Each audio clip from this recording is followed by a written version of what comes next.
সবাইকে আবার ফুড ল্যাবের মধ্যে স্বাগতম। আশা করি সবাই অনেক ভালো আছেন। আজকে আপনাদের জন্য সাউথ ইন্ডিয়ান দোসার রেসিপি নিয়ে হাজির হলাম এবং এই দোসাটা আসলে আমার সাউথ ইন্ডিয়ান ফ্রেন্ডের কাছ থেকে নেওয়া এবং তার জন্য এটা রেসিপিটা পুরোটাই অথেন্টিক এবং খেতেও পুরো অথেন্টিক স্বাদ আসবে। তো প্রথমেই আমি 2 কাপ চাল নিয়ে নিয়েছি। আপনারা যে কোনো ধরনের চাল নিতে পারেন। আমি বাসমতি চাল নিয়েছি, আপনারা চাইলে আতপ চাল, পোলার চাল যেটা দিতে পারেন। আর যেটা মাসকলাই ডাল নিয়েছি 1 কাপের মতো, 1 কাপ থেকে কিছুটা কম। চাল এবং ডালের পরিমাণ হবে 2:1। আপনারা ডালের পরিমাণটা একটু কমও দিতে পারেন, কোনো সমস্যা নেই, কিন্তু চাল ডালের পরিমাণটা ঠিক এরকম হবে, চালের পরিমাণ বেশি এবং ডালের পরিমাণ কম। আপনারা চাইলে মেথিও দিতে পারেন, ব্লেন্ড করার সময় ভিজিয়ে রেখে তারপর ব্লেন্ড করতে হবে এবং 7 থেকে 8 ঘন্টা মতো রুম টেম্পারেচারে রেখে দিতে হবে ফার্মেন্টেশনের জন্য। তখন ডাল এবং চালের যে মিক্সচারটা থাকবে সেটা ফুলে যাবে। এবং আমি এখানে আলু সেদ্ধ, কারি পাতা, পেঁয়াজ এবং শুকনা মরিচ নিয়েছি স্টাফিংয়ের জন্য।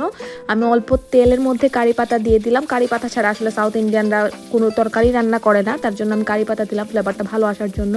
না থাকলেও কোনো সমস্যা নেই, এটা স্টাফিংয়ের জন্য জাস্ট।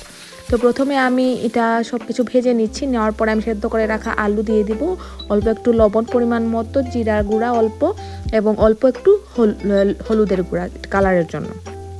তো তারপরে আলু দেওয়ার পরে আমি ভালো মতো ভেজে নিব। আর ফার্মেন্টেশনটা যদি দেখেন বেশি গরম টেম্পারেচার যদি বেশি গরম থাকে তাহলে ফার্মেন্টেশন হতে সময় কম লাগবে। তো একটু চেক করে নেবেন, 5-6 ঘন্টার মধ্যে অনেক সময় হয়ে যায়। এবং ফার্মেন্টেড হয়ে যাওয়ার পরে যখন দেখবেন ফুলে ফেপে উঠে গিয়েছে তখন আপনারা ফ্রিজে রেখে দিবেন, তারপর যখন রান্না করবেন তখন রান্না করে নেবেন।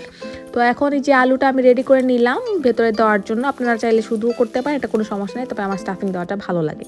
তো এই যে দেখুন আমার ফার্মেন্টেশন হওয়ার পরে পুরো একদম ফোলা ফোলা ভাব একটা চলে আসবে। তারপরে আমি একটা ফ্রাইং প্যানের মধ্যে আমি অল্প একটু তেল ব্রাশ করে নিয়ে আপনারা আপনাদের পছন্দ মতো, যারা বেশি পাতলা খেতে পছন্দ করেন তারা একটু ভালো মতো ফ্ল্যাট করে দিবেন, আর যদি একটু মোটা খেতে পছন্দ করেন তাহলে একটু মোটা করে দিতে পারেন, তো কোনো সমস্যা নেই, যে যেরকম পছন্দ করে। অনেকে একটু ক্রিস্পি পছন্দ করে, অনেকে একটু কম ক্রিস্পি পছন্দ করে, তবে আমার একটু কম ক্রিস্পি পছন্দ, তার জন্য আমি একটু বেশ মোটা করে দিচ্ছি।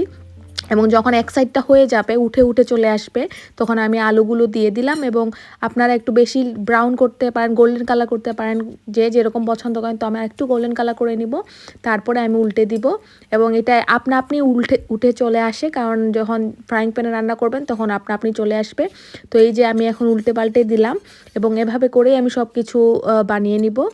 আর আপনারা চাইলে এটাকে সাম্বার দিয়েও খেতে পারেন, সাম্বার রেসিপিটাও আমার চ্যানেলে দেওয়া আছে। আর যদি নারকেলের চাটনি খেতে চান সেটারও রেসিপি দেওয়া আছে, নারকেল বা বাদাম যেটাই করেন, সব কিছু দিয়ে এটা পরিবেশন করা যায়, কোনো সমস্যা নেই। এবং আশা করি আজকের রেসিপিটা আপনাদের অনেক ভালো লেগেছে। ভালো লাগলে অবশ্যই লাইক কমেন্ট করে পাশে থাকবেন নতুন নতুন রেসিপি পাওয়ার জন্য।